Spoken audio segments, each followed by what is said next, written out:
Hello friends, today's topic is growing plants. Plants form a major part of our environment. पौधे हमारे वातावरण का एक महत्वपूर्ण हिस्सा हैं. We all depend on plants to survive. हम सभी पौधों पर निर्भर हैं. They help us in many ways. वो कई तरीके से हमारी मदद करते हैं. They give us food to eat, medicine to cure, oxygen to breathe and fiber for cloth.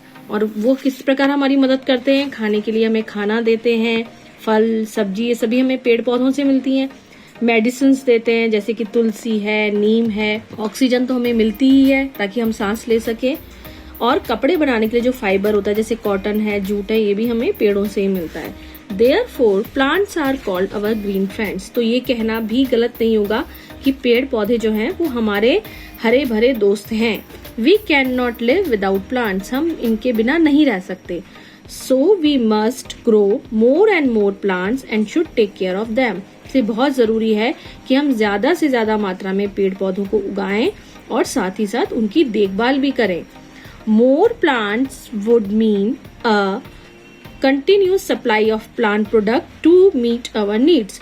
और जितने ज्यादा पेड़ पौधे होंगे हमारी जरूरत की चीजें हमें लगातार मिलती रहेंगी. We know that most plant product produce a large number of seed. जैसा कि हम जानते हैं कि जितने ज्यादातर जो प्लांट्स होते हैं वो उनके बीज होते हैं. These seed germinate and grow into new plant. और ये जो बीज होते हैं ये जर्मिनेट होते हैं और इनसे एक नया पौधा बनता है. New plants can also grow from other part of plant like stem, root and leaves. और केवल बीज से ही नहीं, हम ये नहीं कह सकते कि केवल बीज से एक नया पौधा उगता है, बल्कि प्लांट के जो अलग अलग पार्ट्स होते हैं जैसे कि स्टेम हो गया, रूट हो गई और लीव्स, उससे भी नए पौधे निकल आते हैं. इन दिस चैप्टर, और ये जो हमारा आज का टॉपिक है और ये जो चैप्टर हम पढ़ रहे हैं इसमें हम इसी के बारे में बात करेंगे. Now come to the next topic which is growing new plant from seed. कि किस प्रकार अभी तक हम देखते हैं कि सीड से जो है बीज निकलते हैं, लेकिन वो प्रोसेस किस तरह का होता है, किस प्रकार से निकलते हैं, हम उसके बारे में बात करेंगे.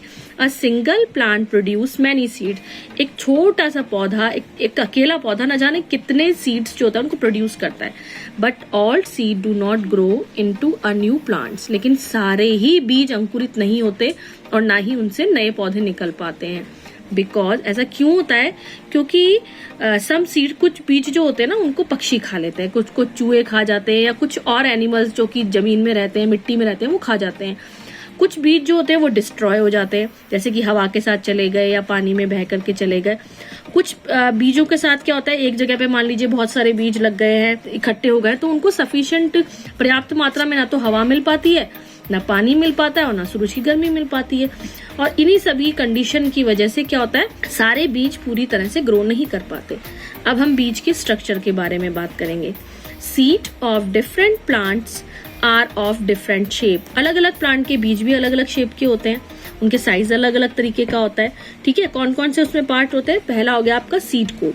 The thick outer covering of seed is called the seed coat. जो हम बीज के अंदर बाहरी हिस्सा देखते हैं ना, मोटा सा सख्त सा, वो क्या होता है? सीड कोट होता है. और इसका काम क्या होता है कि ये सीड को प्रोटेक्ट करता है, उसे बचा के रखता है ताकि उसे कोई भी पक्षी या जानवर उसको खाने से बचा रहे. और साथ ही साथ अगर वो हवा की वजह से या पानी की वजह से बह के चला जाता है तो वो डिस्ट्रॉय ना हो पाए और ज्यादा से ज्यादा वो बचा रहे.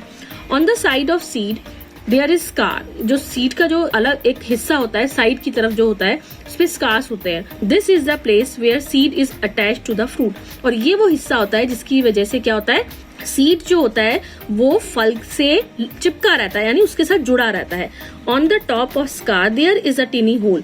और स्कार के सबसे ऊपर की तरफ क्या होता है, छोटा सा छेद होता है. This hole allow water to enter inside the seed. जिसका काम क्या होता है कि उस छेद से पानी जो है वो अंदर की तरफ आता है.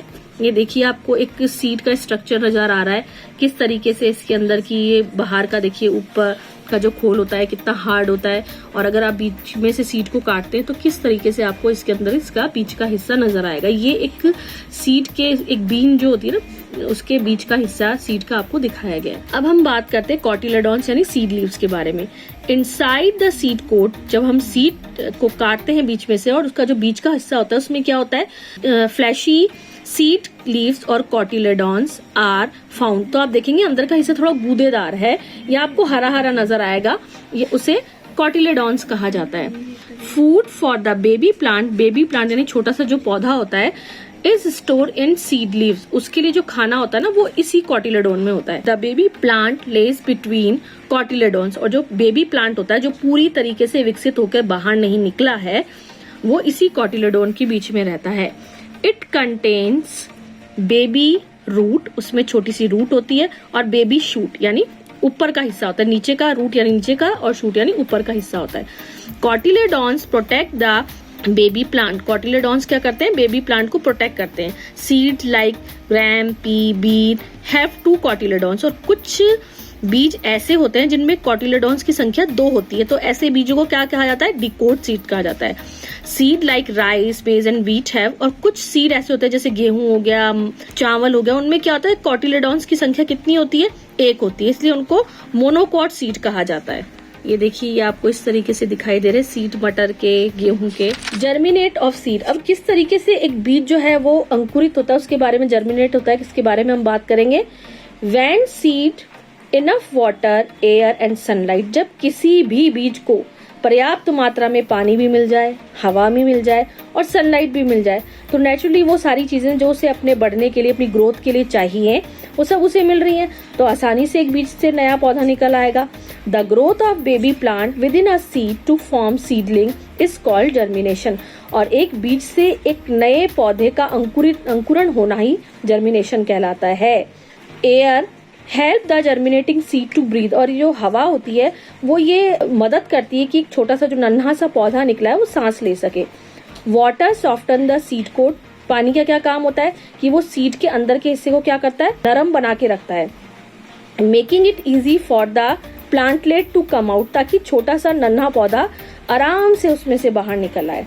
Sunlight provide the warmth of the activity of the cells during germination, और सूरज की रोशनी का क्या काम होता है, वो क्या करती है, अपनी गर्मी देकर के उस पौधे को जर्मिनेट होने में, उसके सेल्स को बाहर निकलने में मदद करती है। तो ये तीनों चीजें जिसके बारे में अभी हमने बात करी कि हवा, पानी और सूरज की गर्मी, ये किस तरीके से एक जर्मिनेशन के प्रोसेस में सहयोग करते हैं, उसके बारे में हमें पता चलता है। In the beginning of germination, जैसे ही जर्मिनेशन स्टार्ट होता है, यानी उसका अगर हम पहले प्रोसेस के बारे में बात करें, फर्स्ट स्टेप के बारे में, the seedling get into food from the cotyledons. इस बीच में क्या होता है, जब तक एक पौधा पूरी तरीके से बाहर नहीं निकलता, वो अपना खाना जो है वो कॉटिलेडॉन से लेता है। Pores in the soil allow air to reach the seed, और जो छोटे छोटे पोर्स होते हैं ना, वो क्या करते हैं, मिट्टी में जो पोर्स होते हैं वो हवा को अंदर जाने में मदद करते हैं। The roots come out first, सबसे पहले क्या बाहर आती है, जड़ें बाहर आती हैं। एंड ग्रो डाउनवर्ड, और नीचे की तरफ बढ़ती हैं, इनटू द सॉइल, मिट्टी में आपने देखा होगा ना, पौधे में जड़ें होती हैं वो नीचे की तरफ बढ़ती हैं, तो सबसे पहले रूट ही बाहर आती है। लेटर, उसके बाद में क्या आता है, द शूट, ये जो ऊपर का हिस्सा होता है ना, इस पर फूल लगता है, कलियां खिलती हैं, फ्रूट्स आते हैं, वेजिटेबल्स आती हैं, पत्तियां आती हैं, ये शूट वाला हिस्सा होता है, और ये ऊपर की तरफ बढ़ता है जहां पे उसे सूरज की रोशनी मिलती है। After using up the food stored in cotyledon, seedling get water and nutrient from the soil. अब खाना जो था वो तो कॉटिलेडॉन से मिल गया, लेकिन उसे पानी और न्यूट्रिएंट्स किससे मिलते हैं, पोषक तत्व किससे मिलते हैं, मिट्टी से मिलते हैं। Newly form leaves prepare the food for the growing plants, और क्या होता है, जो नई नई पत्तियां बनती हैं वो क्या करती है, छोटी छोटी पत्तियां खाना बनाने का काम करती हैं। तो इस तरीके से देखिए, आपको एक फ्लो चार्ट के रूप में बताया गया है कि स्टेज ऑफ जर्मिनेशन क्या होती है। देखिए, सबसे पहले सीड होता है, उसको पानी, हवा और गर्मी मिलती है। फिर क्या होता है, उसका जो कोट होता है, ऊपर का जो बाहरी हिस्सा होता है वो टूटता है और एक नया पौधा बाहर निकलता है। रूट जो है वो डेवलप होती है और वो नीचे की तरफ बढ़ती है, और उसके बाद क्या होता है, बेबी प्लांट जो होता है ना वो निकलना शुरू होता है, जिसे यंग प्लांट, छोटा प्लांट भी कह सकते हैं। प्लांट फिर बड़ा होता है, लीव्स उसमें से निकलती हैं, कॉटिलेडॉन्स जो होता है ना अंदर, वो श्रिंक हो जाता है और एक तरीके से पूरा डिसअपियर हो जाता है।